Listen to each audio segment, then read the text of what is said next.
నమస్తే అండి. నా పేరు నరసింహులు. నేను హైకోర్టు అడ్వకేట్ అండి. నేను ఈరోజు మీతో షేర్ చేసుకోబోయే చిన్న విషయం ఏంటంటే, విశాఖపట్నంలో ఒక న్యూస్ సంబంధించి, హిందూ పేపర్లో వచ్చిన న్యూస్ సంబంధించి మీతో నా మనసులో ఉన్న విషయం షేర్ చేసుకోవాలనుకుంటున్నాను. ఎంత బాధాకరమైన విషయం అంటే, పేరెంట్స్ని ఇద్దరిని ఒక వ్యక్తి ట్రాక్టర్తో గుద్ది చంపడం జరిగినది. ఎందుకు చంపాడు అంటే కనుక, ఆస్తి విషయాలకు సంబంధించి ఆస్తిని తల్లిదండ్రులు తన చెల్లెలకు ఇచ్చారు అని చెప్పి, అతనికి ఇష్టం లేకున్నా కానీ చెల్లెలకు షేర్ ఇచ్చారు, భాగం ఇచ్చారు అన్న విషయం పైన ఈ ఇష్యూ అంతా జరిగిందండి.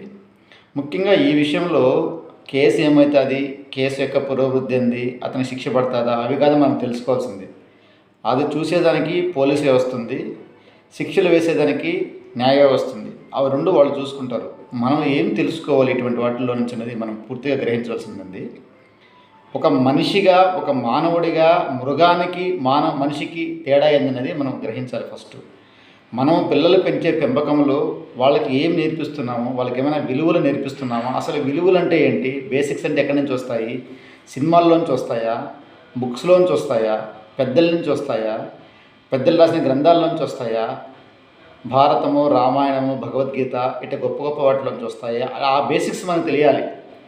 అవి తెలిస్తే మనం ధర్మం వైపు అడుగు వేస్తాం. ధర్మం వైపు అడుగులు వేస్తే కనుక ప్రతి ఒక్క సమస్యకి పరిష్కారం దొరుకుతుంది. ప్రతి ఒక్క సమస్యకి మానవుడు ఎలా బతకాలి అనేది నేర్పిస్తుంది. ధర్మం ఏం చెప్తుంది అంటే కనుక, అసలు ధర్మంలో ఉండే పెద్ద రహస్యం ఏంటంటే కనుక, ఫస్ట్ పరోపకార బుద్ధితో ఉండు అంట ధర్మం.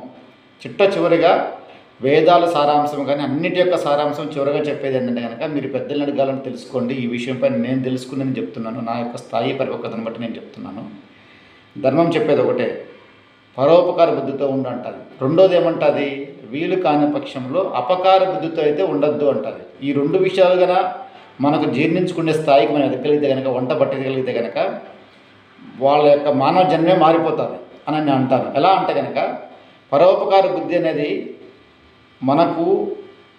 మన శరీరంలో ఆ తత్వం ఉన్నదనుకోండి, ఇతరులకు పెట్టి ఆనందించే దాంట్లో మనం ఆనందం పొందుతాం.